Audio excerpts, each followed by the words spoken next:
Rupert's Tales, The Wheel of the Year, written by Kyrja, illustrated by Tonia, Bennington, Osborn. Rupert's first Beltane. Rupert the rabbit sat very quiet, very still, hiding by a tree on top of a tall hill. He'd never been to this unfamiliar place before, but had heard whispers of its mysterious lore. On the edge of the forest was a thick grove of trees, elms, oaks, birch, and cypress with their long, knobbly knees. And in the middle of this shadowy green place was a meadow or clearing, a kind of round space. It was here that he'd heard people would come, with bells and whistles and sometimes a drum. Together they would dance and sing and play, and they'd do something they called pray. At least that's what he'd heard from his many friends, all throughout the brambles and thickets and glens. None of it made any sense, nor seemed very wise, so he'd made up his mind to go and see it with his very own eyes. He watched with some amazement the people gathered there, laying logs and fallen branches in a big pile with great care. But why they would do this was hard to understand. Why move things about, cluttering up the land? The people he was watching were young, old, and in between, with men and women and boys and girls filling up the scene. Most were wearing pretty clothes of many colours and hues. There were some with wreaths of flowers laced in their hair too. But what were they doing here? He wanted to know. Why did they come, and when would they go? Rupert noticed that the sun was beginning to go down, and wondered if he should still stay nosing around. The shadows were stretching, keeping him hidden from view, but he wasn't sure he wanted to know what the people were going to do. He could see they'd stopped their gathering and piling and running all around, and now they were all bunched together, standing or sitting down. He could see one woman talking, like she was telling people what to do, pointing in each direction, north, south, east and west too. As he wondered if he should move closer to hear what she was saying, he heard a noise above him, a sudden whoosh, and a branch gently swaying. He felt a moment of panic, fear telling him he should run. An owl had come out hunting with the setting of the sun. Don't go any closer, or you'll get a really bad surprise. With his heart thumping wildly, he thought this advice was wise. Rupert trembled and held his breath, trying hard not to be afraid. The instinct to run was hard to ignore, screaming at him to be obeyed. "You're safe from me this night, friend rabbit," came a cheerful voice from above. "I've come to teach a lesson to you about people and about love." Then he heard another little shaking of the leaves on the tree limb, as he watched the owl open her wings to float down to stand beside him. The owl herself was truly lovely to behold, all decked out in the purest white with pretty flecks of gold. But as Rupert watched the last touch of the sun fade away, it seemed to him the owl's bright feathers turned from white to silver and to grey.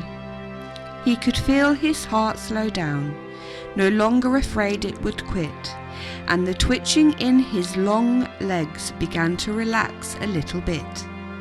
"Watch now," she said, looking at the people with her big round eyes. "From this far away, maybe the fire won't be such a terrible surprise." "Fire?" thought Rupert, finding his ears suddenly pressed tight against his head. "Those people are bad.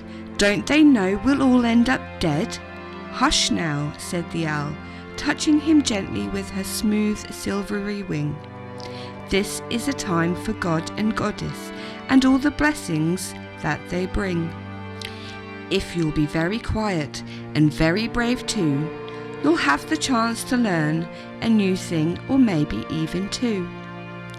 Many times throughout the year, people gather here, sometimes with quiet thoughts, sometimes with loud cheer. To us their ways and thoughts are really odd, especially the way they sometimes think of Goddess and of God. For you and I, the owl explained, there's never any doubt whether God and Goddess are inside of us or how they come about. Instincts and the weather, the seasons, moon and sun, these are the guideposts by which all our lives are lived and all things are done. But people have a special place in the hearts and plans of the gods, though it seems they act like carrots instead of peas stuffed into long green pods. Rupert could feel himself relax as the owl spun out her tail, her eyes now as dark as night against her feathers so soft and pale.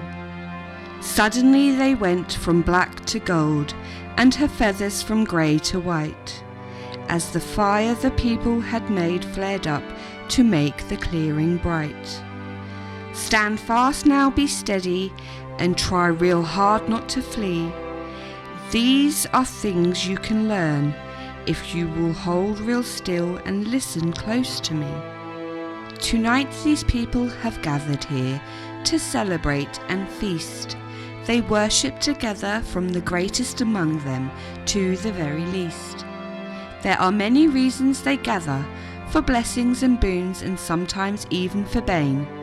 Tonight they are here in a circle that is sacred to celebrate the feast of Beltane. Beltane? Rupert asked.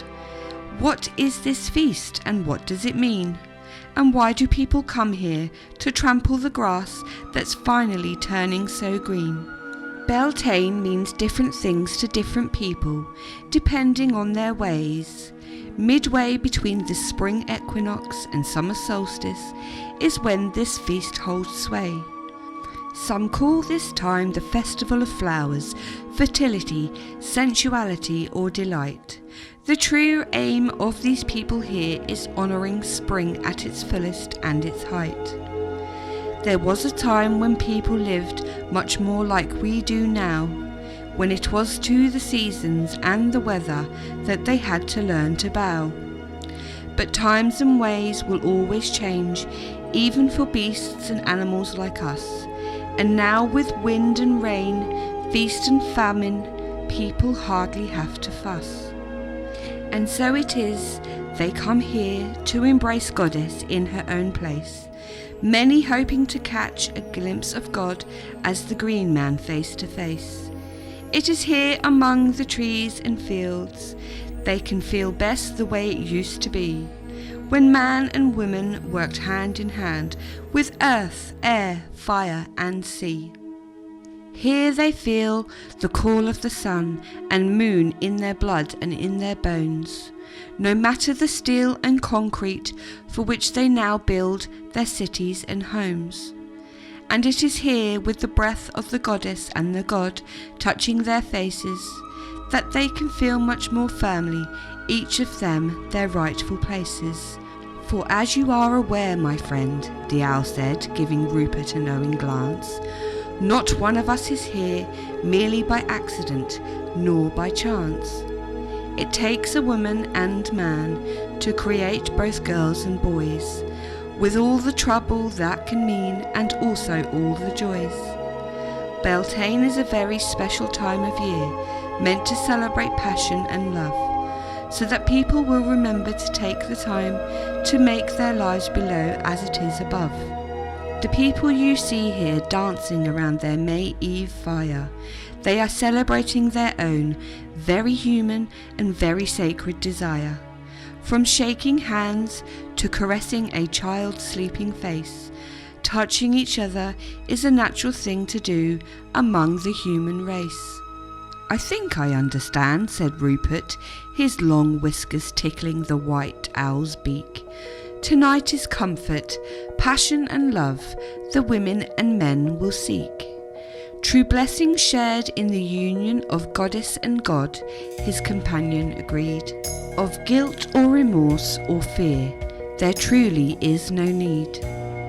And the children will have their own special games of friendship to play, knowing it will be their own turn to honour the goddess and god on some future day. Nor is this feast held to honour love only between a woman and a man, the owl explained. For love is love, and should be honoured, no matter where or how it is found or gained. Then they were silent, side by side, the two new friends, watching the people and thinking of beginnings and of ends. Maybe the next time the people come here, you'll come again too, Rupert suggested, his heart so full, hoping it was true.